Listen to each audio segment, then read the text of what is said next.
Hey, this is David with EV World News, where we talk about electric vehicles, green energy, and the stock markets. Today, I've got special guest engineer Mike Herzog with me. How's it going, Mike? Great, David. How you Hear doing? me? Okay. Just making sure. I'm doing pretty good. Doing pretty good. I've gone back to the old intro because sometimes the intro was getting cut off on some of the streaming services, and some of them they lag because we broadcast to so many social media networks. Anyways, today we're going to start out talking a little bit about Ford. So, Ford CEO Jim Farley has announced plans to slash a battery cell plant, and the latest sign of EV sales bonanza may be over. This is kind of troubling news. So, they're downsizing plans for the battery plant in Michigan amid a sharp slowdown slump in EV sales. So it's saying it's experiencing a trough of disillusionment, according to industry researchers at Cox Automotive, spurred in part by soaring borrowing costs to put the cost of an EV out of reach for many Americans. Well, that should be the case for all cars, right? So it's not just raising interest rates on EVs, it's raising it on all cars. You reduce the planned factory size by 40% to around 20 gigawatt hours of annual cell capacity, roughly enough for 300,000 cars. Staffing would drop by a third to 1,700 jobs. So that means they were going to have about another 800 jobs. And let's see. Previously, Ford had targeted 35 gigawatt hours versus 20 and 2,500 people at the new factory in Marshall, which is about 100 miles west of Detroit. Now, some of that information is interesting. It says Jaguar EVs aren't moving. At this pace, they're going to be giving them away. Apparently, there's a 327-day supply of Jaguar EVs. I've never even reviewed a Wow. Jaguar EV. I'm not familiar with them I get either. Hmm. now. It Hmm. looks like we're about to do a little search. Yeah. Hold on, Well, I think Jaguar. there's a couple of things in this article that are pretty interesting to look at. One, sales. I don't know if they're still on that upward trajectory that everybody thought they were, but it They seems like are. the big three. Yeah, big three have always struggled to keep up a little bit, and I think maybe in light of recent union issues and negotiations and times like that where there's a little bit of uncertainty, um, uncertainty around EVs, uncertainty around their future. That's the easy one to cut.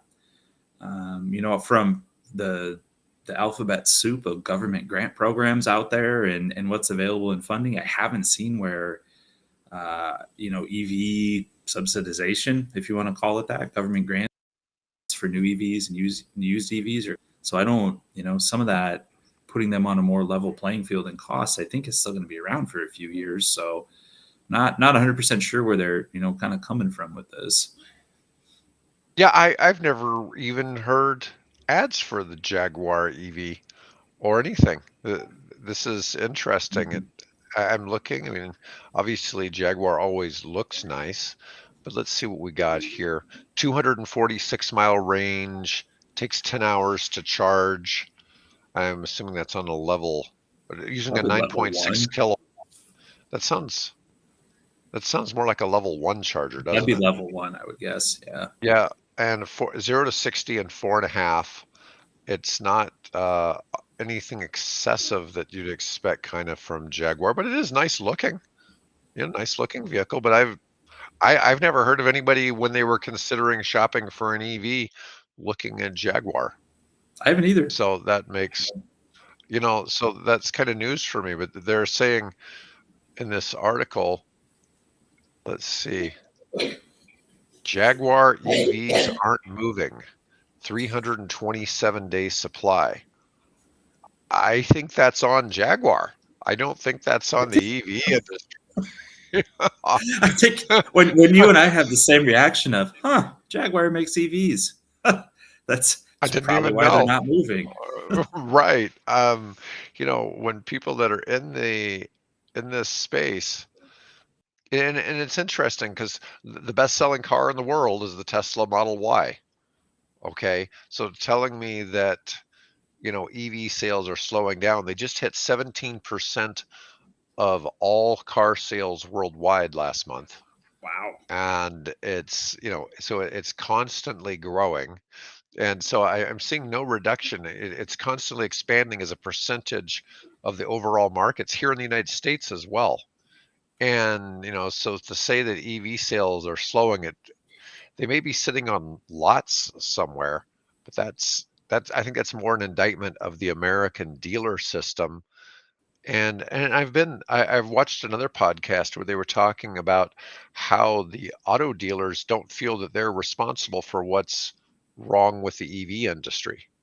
And it's uh, but the auto dealers have their own markups. So you don't have consistent pricing on, say, like a Chevy Bolt or some of the other cars, Hmm. whereas you have consistent pricing if you go looking for a Tesla. And now Polestar, which is related to Volvo, is doing the same thing, and a couple of other EV makers are coming into kind of the same, or they're trying to play in the same field. Yesterday, I reported about VinFast, though, is looking for dealers to carry their product, and they're going to go the dealer route. Okay. But I think there has to be some control over what that end pricing is. And you see this occasionally with some cars that come to market where the manufacturer is getting on the dealers telling them they can't mark them up $10,000 because they're so rare. They want to keep the pricing Hmm. consistent. But, And that's been a that's a bit of a challenge with challenge. all vehicles right now, though. It There's is. been such a supply chain issue that you walk in and the first thing you say, like, this is the sticker price, but you're going to be paying more than sticker price because there's a shortage right now. So that seeing those out there, but going back to Jaguar, it's well, that's the marketing problem. Right, That's people don't right. know they're there. Yeah, they're not advertising. They're either only advertising to Jaguar buyers, or they're not. They're certainly not advertising to people who are looking at EVs. Hmm. So there's a missed message there somewhere. And it says Ford's Mustang Mach-E among the slowest selling EVs. One of the things that I think is a problem for the Mach-E, to me, it's sort of a replacement for the Ford Explorer, as an EV, but they don't market it like that. They market it as a replacement for the Ford Mustang. And so I think, once again, I think Ford mismatched. Whereas when you talk about the F-150 Lightning, and it looks the same as a gas F-150, all you're doing is changing the power plant. I don't think that there's a whole lot of you know mismanagement there.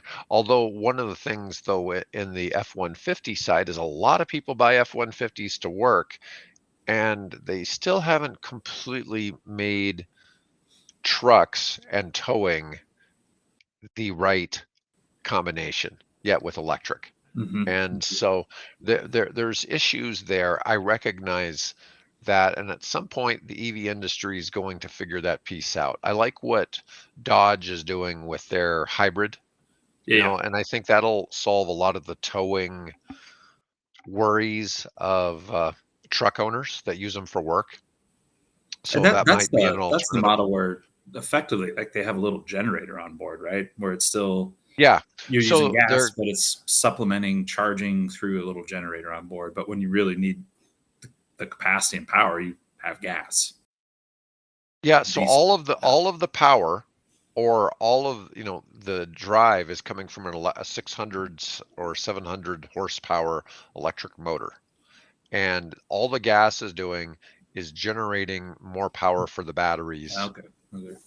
And so the gas part will not supply any power to the wheels. Ah, And there's no shortage from electric of being able to tow. That's the thing.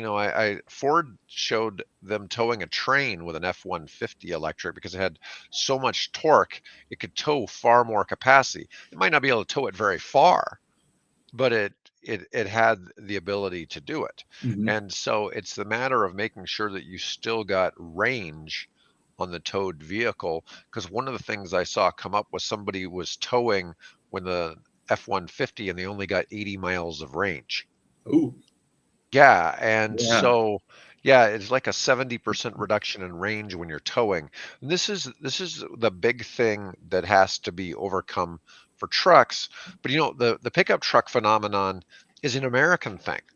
So the large pickup trucks aren't as big of a thing when you go outside the US. You have a lot of like the Toyota Hilux, and which Hmm. isn't sold in the United States. You have a lot of small trucks, but you don't have the big trucks like we have in the US to the same degree. Oh, that's Okay, been so a missing market in U.S. trucks for a long time. It's just I need two seats in a bed. I just need a little truck. That's what it's for. A little, but no, it's you look at Dodge Rams, you look at like a Chevy Silverado, you look at the F-150, all those really large vehicles. Um, that's what we've migrated to. So yeah, maybe that's a space for electrics. Is kind of that mid range truck space where it's not this big honking thing, that's out there, but it's, hey, it serves its purpose. It's got some torque associated with it. Is what we need. Yeah, there you go. They're so finally here, coming back with that. Yep. well, the Maverick's been out for a couple of years, Mhm. and it's generally a hybrid, but it's not something, once again, you're not seeing advertising for this vehicle the same. Mm-mm. And this Ford Maverick isn't being pushed the same way. Let's see. Explore engines. Let's see. We want the hybrid. Let's, well, is it going to make it easy? Let's see what they're saying here. All-wheel drive. Oh, I don't care about that. My understanding is it gets almost 40 miles of range on their hybrid, Wow. or on not 40 miles of range. I'm sorry, But 40 miles per miles per gallon. gallon. Yeah, yeah.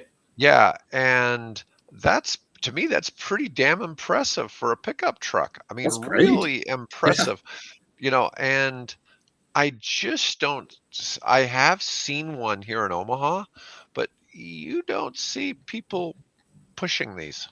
mm-mm. So I'm just saying that there's some solutions out there that, you know, uh, they're just not being pushed.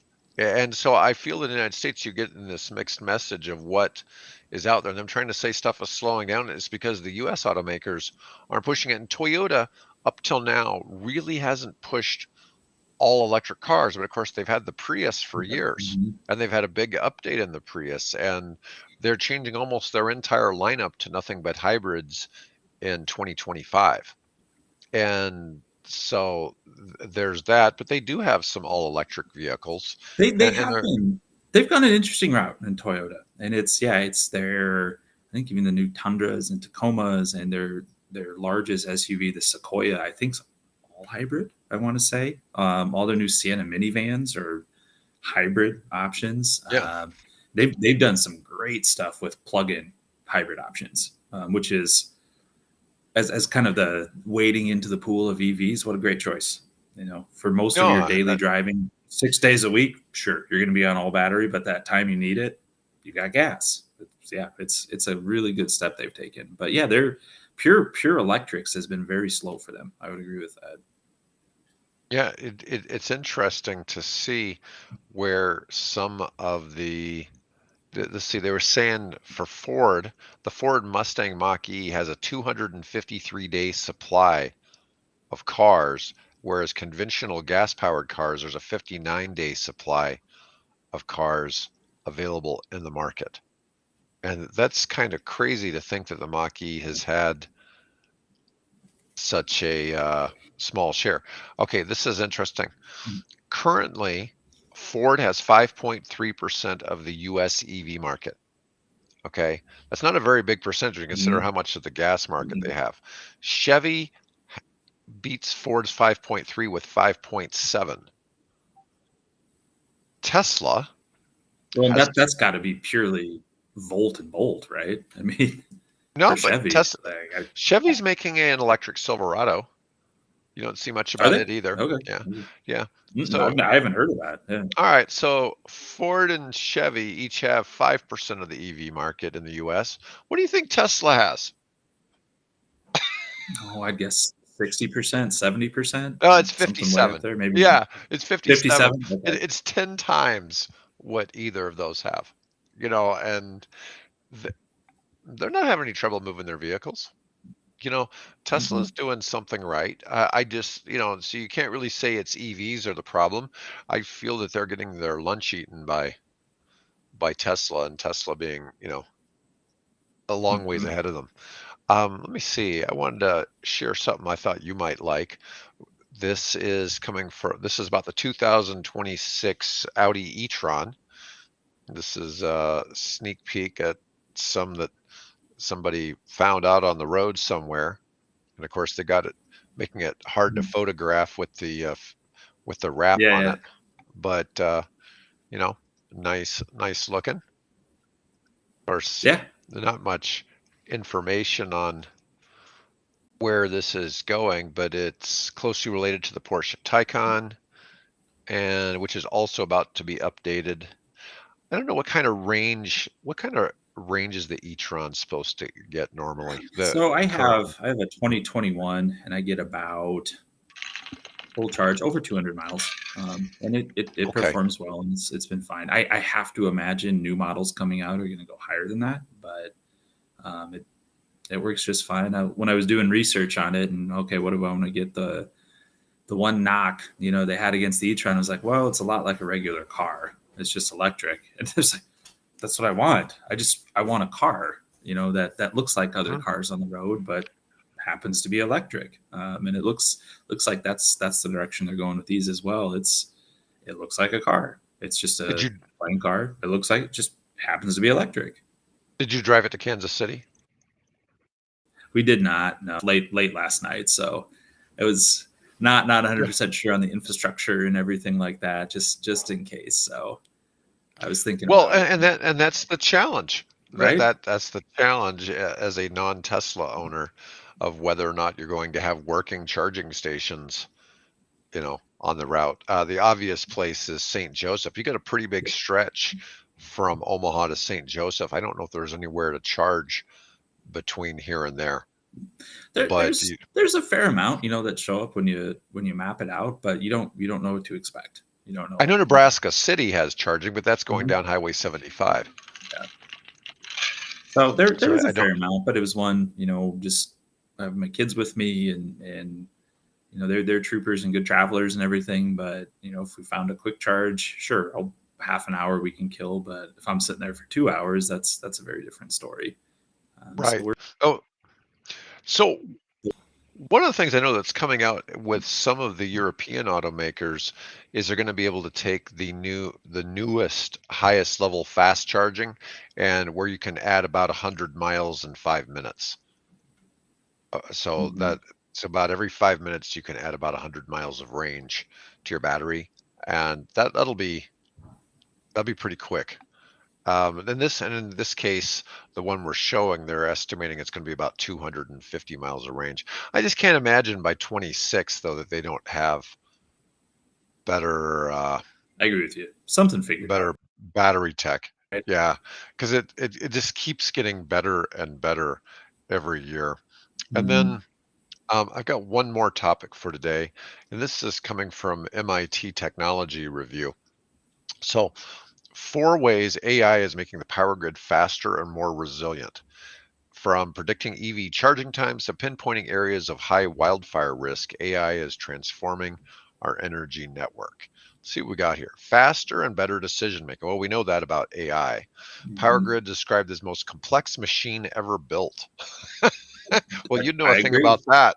Yeah, I very much agree with that. Yeah. Because the grid is so vast, it's impossible for any one person to fully grasp everything happening within it at a given moment, let alone predict what will happen later. Let's see. Um, they're using AI to aid the grid in three key ways: helping operators understand current conditions, make better decisions, and predict potential problems. Well, I guess that's why they have engineers, right? To predict the Mhm. problems. Let's see. Um, anyways, tailored approach for every home. AI integration efforts are not limited to research labs. Lunar Energy, a battery and grid, uses AI software to help its customers optimize their energy usage and save money. I interviewed somebody from Emporia Energy a while back, and he was talking about how they have this smart system that they hook up to your fuse box, and their system helps you know that, hey, for some reason, this one room that nobody goes into is sucking power, Yep. or it's only going to allow the car to charge after 11 o'clock at night. Or, it had all these other things that how it was going to, or how it does handle and save you money. And it wasn't a very expensive system. A lot of these things, the main cost is the electrician to come Yep. hook them up. Yep. And anyways, they estimate that it saves 10 to 20% on your monthly energy bill. And simply by smart management, and this is kind of along the lines of what they're talking about here. Oh, Then here, 100%. Yeah, I'm looking at my two kids right now and can talk about lights being left on in a room and TVs, just right. management of things like that happening where it's just if there was a little reminder there of, hey, what's going on over there? Lights have been on for 12 hours. Do you want to turn those You know, off? my my daughter used to go off to school and leave these YouTube videos that were on loop that would run for like 24 plus hours. And I used to wonder where all my bandwidth was going on my internet service. And now I look at it, it's like, man, I need some people I need to put mine on loop and get some people to start watching more of my videos. Get Give me some views. more, get some more hours of watching on my YouTube channel. The AI Anyways, and the power grid, just real quick, it's very interesting because for forever the default on the power grid is it's turn off before you break. So as conditions get worse, big expensive equipment, it's hard to replace, it takes time and everything like that. So it's, hey, things look weird, just turn off, like be done, turn the power off, we'll restore it, it'll come back, but you didn't break. So what turns right, into a hour long outage instead of a 2 day one, is why we do it. So basically you set the speed limit on the power grid, and the way it's been done forever, it's here's the most limiting, never go above this anytime during the year, any condition, anything, it's fine. Oh, that's not true. Maybe on the hottest day in the summer when all the ACs are running and the wind's not blowing and all of those things, you have to set your limit here. Well, what if it's a nice spring day, and nothing, like maybe our limit's actually way up here and we can absorb more, we can take more. It's like the speed limit, 75 miles on the interstate in heavy traffic. Sure, you dang well better not go faster than that. But you know what? In Western Wyoming, where you're the only car for 10 miles, go 90 miles an hour. It's okay. Like you're in right. control, you know what you're doing. So it's AI is facilitating that decision making, whereas before it's like safe, never go above it. But AI is saying, we know you can actually take it up to the edge and you're going to be okay in these situations. So it's creating some of those flexibilities and actually looking around and like, it's a nice day. Take it up to 90 miles an hour. It's going to be fine. It'd actually be nice if AI did something like that for Wyoming and Montana and all that, those stretches of I-80s, basically say, hey, right now, you can go as fast as you want. Yeah. Not not gonna say how fast I was going that I noticed that the car passing me had to be going at least 150. Um, in the Nevada desert one time, I got passed by a Corvette, had to be going at least 150. And the only reason I know this is because how fast I was going at the time. And I Mm-hmm. was really hauling.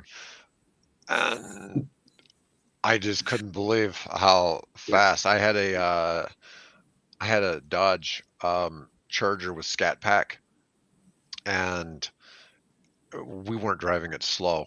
And I was on a very long drive. I drove that, it was a rental car. I drove it like 5,500 miles one month.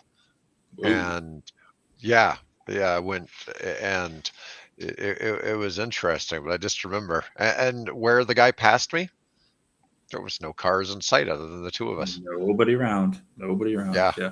And I guess he just wanted to see how fast his vet could go. Good for Anyways, him. Yeah. yeah. Yeah, I mean, there Yeah. wasn't a better place for it. My fear would be you hit a coyote or something, Like you know. yeah. Cow on the road, a Since deer crossing the road. Yeah. yeah, But, something random like that. But I'm just saying it can get a little mm, much. But it'd be nice if AI would actually help adjust that, because yeah. you think about it here, a lot of our speed limits are really set the way they are because of winter conditions. Yep. And especially you get up into other parts. When I used to live in Grand Forks, the speed limit throughout pretty much the whole city was 25. Okay. And the reason for that was because you had ice on the ground 6 months of the year. Mm-hmm. And so it it made sense not you shouldn't be driving 45 when it's icy, okay, in those conditions. And so it made sense, but in the summertime, it didn't make any sense at all. It was Mhm. really hard to drive 25 when, somebody might be sprinting past you on a bicycle, Yeah. you know, you know, you know, And it's it's just we've seen bits and pieces of it, right? Like flashing yellow lights. Hey, 10 o'clock at night, the flash is red and yellow because you know what? yes, We don't need a stoplight at 10 o'clock no, at night here. It's fine. There's not enough traffic to do it. So that's hopefully the AI in some of those spaces where they can actually start to study that. And yeah, instead of putting up a flat sign, put an LED sign. Now it's 45 right now. You're fine. You can go that fast. But pick up no, traffic patterns. My phone knows. Hey, traffic's busy over there. Like, okay, right. it's 25 now. Expect that. But there's Yeah, nobody you'd for think 10 miles. Go. Yeah. Yeah, you look at how Waze and Google Maps integrate and let you know when the traffic's bad up ahead. You'd think Mhm. something like that could occur with speed limits, and Yeah. that would make a Yeah. lot of sense as a good use for AI and traffic if anybody's listening. Yeah. Um, the other thing they were talking about was using AI to spot disasters. This is kind of interesting. So, overgrown trees are a leading cause of blackouts because the branches fall on electric wires or spark fires, and manual inspection has been the norm, but I guess now they can use drones, helicopters, other things to and use AI to identify where Yep. work needs to get done, and that's pretty decent use for it because obviously grid issues are a big part of making electric vehicles a better thing. It's lidar Anyways, lidar technology that they can scan with new mhm. iPhones has a lidar scanner. Like you can make a Wow, 3D image of your room. So I mean that piece of technology that allows them to do that and stitch those pictures together, it's a breakthrough. I mean it's really neat what they're able to do with those things and the accessibility of it now. nice, nice, nice. Well, Mike, I appreciate you being on here to talk about things today. We're going to go ahead and end our show today. I hope if people like what they saw or have questions of what they'd like to see, please leave us a comment. Anyways, Mike, have a happy